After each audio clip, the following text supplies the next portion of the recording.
I'm about to get on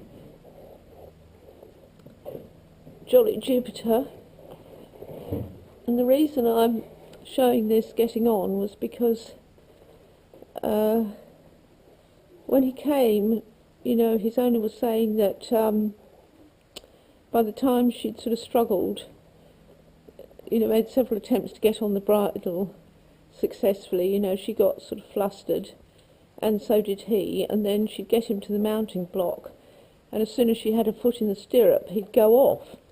Well, I have to say that I didn't really ever have that problem, but however, he never had his head down like this.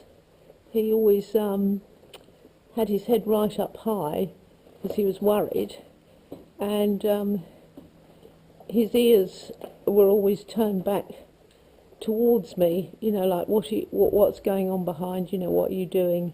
Whereas now, you know, he likes to turn round to just check out who's on him. So I'm just checking my girth, that's fine.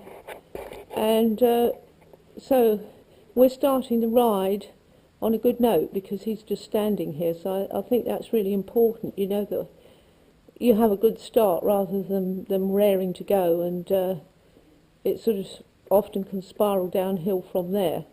So let's come out now, come on then. So far from wanting to run out the yard, he needs a little bit of lots of squeezing. Good boy.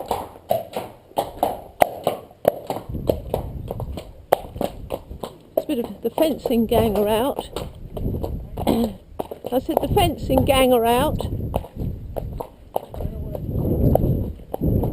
So this is my second trip out with the head cam.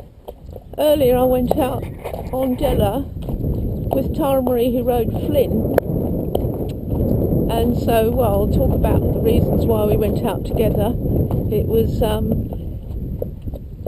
I won't talk about that here. I'll just ask Eugene, who's gallantly fencing up where they broke out last night and had to go off and get some post and rail today. It's about right to take his neck and something in front of him. Yeah, it's very hard to adjust on your own, isn't it? I hope for the best. No, he's not going to get you. This is somewhere, it could be a bad man, could be. He's a bit upset because the farrier was here earlier, and not for him, but for Pepsi. And he is nervous of the farrier, as there are a lot of Irish horses. So yes, the horses are out. I haven't got my post and rail up along this side, it's electric tape. Oh, but anyway, the horses broke out because they thought they're fed up waiting for us to let them out. Oh, I really don't blame them. I mean, the grass is so tempting. So they're up on the mound having a good time. So we've got Della, Ronan, Paddy and Lizzie there. Gabs is out on Higgins, we might run into him en route. So where are we going today? Well, today I thought we'd go to the forest. I've taken Jupiter to the forest, I think 3 times, so not that many times, but he is ready to go to the forest. So I've taken him about 3 times to the forest, but the bluebells are out, and I just thought that, you know, how nice to sort of go riding in the forest with the bluebells. And so I wanted to make sure he wasn't fresh today, so I gave him a good ride yesterday in preparation for today. And what we did was we went to the village green and we did a little bit of schooling. When I say schooling, I don't mean in the conventional sense as we know it, riding in a school. I mean schooling to try and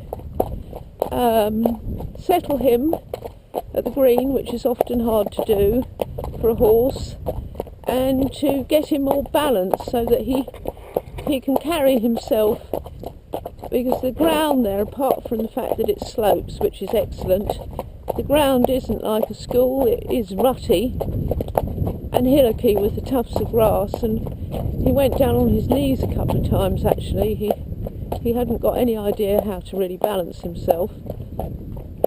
So it was all good, and he was a good boy, and he coped with it really well until Gabs came along on Higgins and rode off up the hill and left us on the green. Now, I've been in that situation before, and the horse, you know, gets kind of quite panicky, and I was thinking, well, knowing how panicky Jupiter can get with his anxiety, so, you know, that has to be carefully managed. But no, he was a good boy, and he didn't lose the plot. And yeah, oh, that's him coming back. Is that him coming? No, it's not. That's Amy on her horse going out for a hack. So yes, there's lots of these horses. So he thinks, oh, perhaps you better trot off. But no, generally he would walk down here sensibly. So this little bridle path, we don't bring them down here till they're ready, because horses find this kind of narrow path full of trees and that either side quite hard to deal with. We've got somebody walking their dog. They can get quite panicky. In fact, when I took him down here, I was having a poo. When I took him down here for the first time on the way home, he was most, what shall we say, he was most anxious. Hi! Lovely, thank you. Lovely day for a walk, isn't it? Yes, can you smell the wild garlic? It's lovely.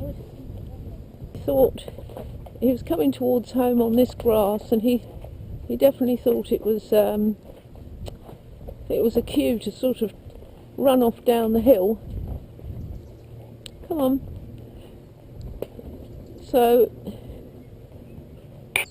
yeah, I had to sit there as quiet as a mouse and just hold him quietly and support him, and we made it home. I think we've got beyond that, the worst of that now.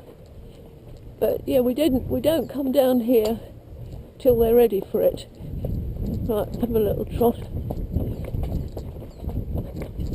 There's also, when we get beyond here up on the open side, there's a couple of dogs. They're not too bad, but one's